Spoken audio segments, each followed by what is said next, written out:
Hello, welcome back to my channel. I'm Kelly, a runner and run coach and mom to three. And today, as you see in the title, we are going to be talking about how to start running in 2023. Now, I know we're about a week and a half into the year 2023. I know a lot of people always have New Year's resolutions or maybe even just the goal of trying to run to complement your strength training or work out in a different way, which involves running, or it could be as big as running your first 5K, 10K, half marathon, marathon, ultra, whatever it is, you name it. So I wanted to put this video out there even though I'm about a week late, but I think that this is going to be really helpful for any beginner runner that wants to start running. Here we go. Before I get into the tips I have for you, I wanted to just kind of give you a background of my running journey.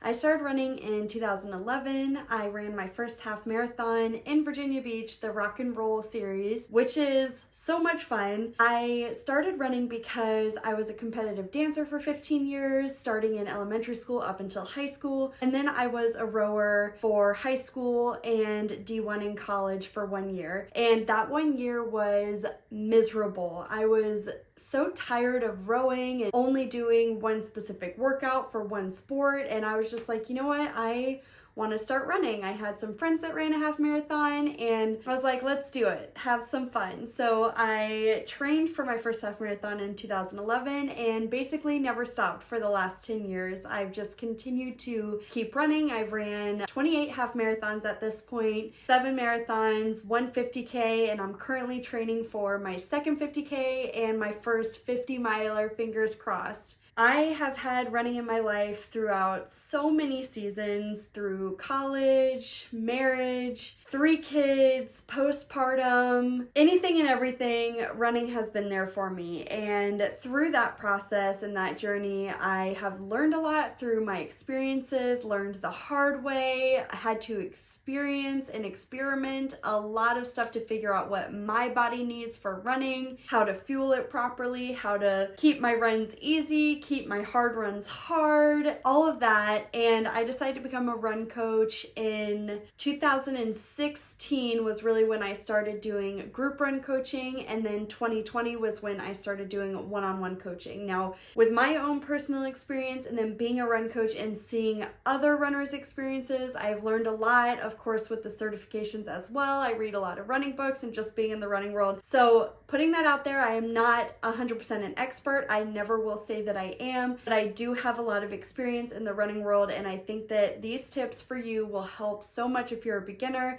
or even a runner that is looking to kind of start over or start fresh with their running journey this year. Let's get into the tips.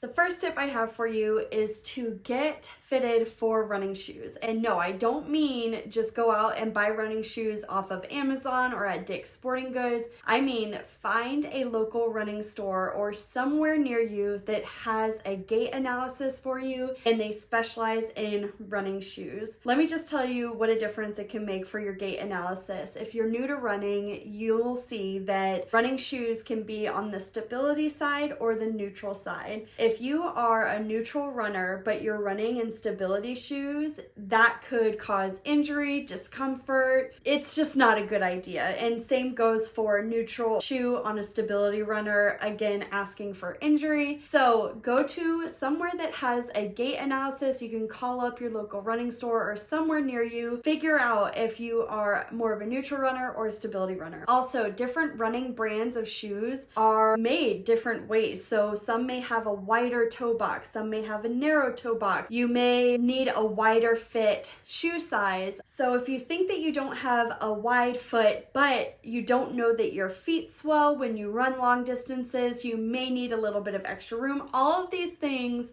tie into why you should go to a running specialty store, get fitted for a shoe, and really try out different brands, different models of shoes, and see which one feels right for you. This could help eliminate months of headaches. If you want to be running in the long haul, get fitted for running shoes, figure out what works for you, and then go from there. All right, my second tip for you is to keep it simple. Don't run right out of the gate doing 800-meter repeats, thinking that you're just gonna keep crushing it and running hard every day. Really keep it simple. If you need to start out doing run-walk intervals, like let's say you set out for a 30-minute run 3 minutes, walk 2 minutes to keep it those 5-minute intervals, I highly recommend that. I'd rather you start out super easy and simple than super hard and give up within a month. And my third tip is something that I wish I would have done when I started running, is to ease running into your routine. If you currently work out in a different way, like you lift more, maybe you do Pilates, yoga, a cycling class, Orange Theory, CrossFit, whatever it may be, ease running into your routine. Don't just go 100 and cut out anything that your body is used to doing. I'm a huge fan of making sure that all of your exercises and just the way you move your body is you're having fun with it. So I wouldn't want you to completely get rid of all the exercises that your body is used to doing, that you're having fun with, and you've kept it into your routine. I'm a huge fan of cross training and strength training for runners. So currently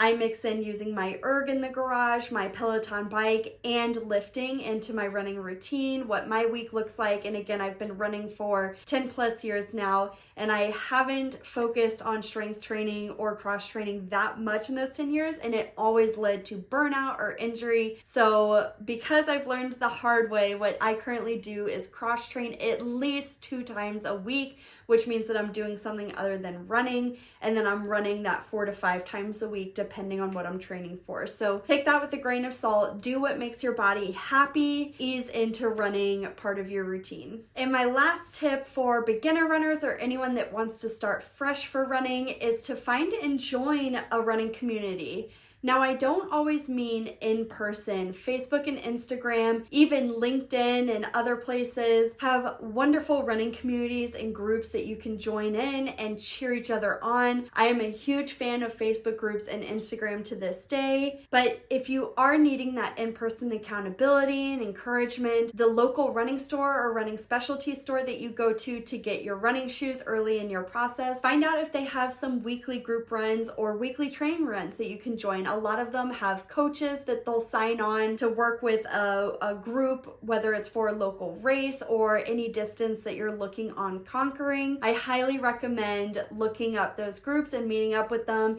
even if it's once a month, just to kind of get into the running community. It is the best community out there. You cannot prove me wrong. So those are your 2 options: in person, which you can find in-person groups on Facebook as well, even Instagram if you find maybe local runners near you and you guys all agree to meet up. I am also a huge fan of Moms Run This Town if you're a mom that's looking to become a runner. I have been a part of Moms Run This Town even before I was a mom, so they are very inclusive. Find if they have a chapter near you. There are a couple of other groups. Just Google search whatever town that you're in, running group, and see what pops up for you. I am so excited that you're a part of the running community and my community here on YouTube. I am so excited for you to start running and so proud of you for making this step. Remember, it's 1 mile at a time, and I got too excited at the end of that video, but I wouldn't be a YouTuber if I didn't say go ahead and click that subscribe and like button. Please comment below with if you've already been running or if you're just starting running. I'd love to give you some encouragement. And there you go. That's the end of the video. See you in the next one.